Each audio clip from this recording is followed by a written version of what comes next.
Once your surface is clean, you'll want to wipe it with a dry paper towel to make sure that your surface is dry and ready for your decal. Before applying your decal, you'll want to rub your hands over the surface while pressing down firmly. This will help the tape stick to the vinyl for easier removal. You can pull the paper away from the tape and the vinyl, either face up or face down. In this example, we start face down and carefully pull the paper backing away from the tape. Sometimes the vinyl tries to stay stuck to the paper instead of staying on the tape. To fix this, gently press the paper back to the tape, applying pressure where the vinyl is. This makes the vinyl stick to the tape so that you can continue to remove the paper easily.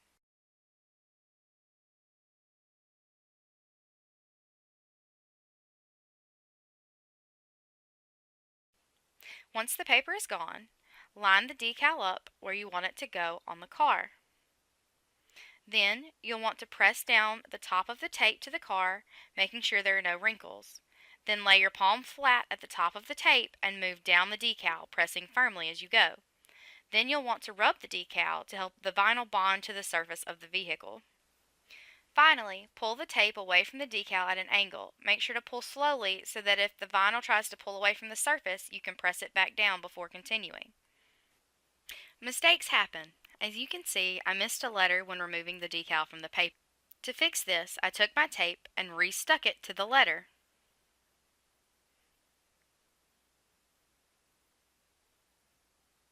Then I lined the letter up where it should be and carefully pressed it into place. You can't even tell it was missing. And that's all there is to applying your own decal.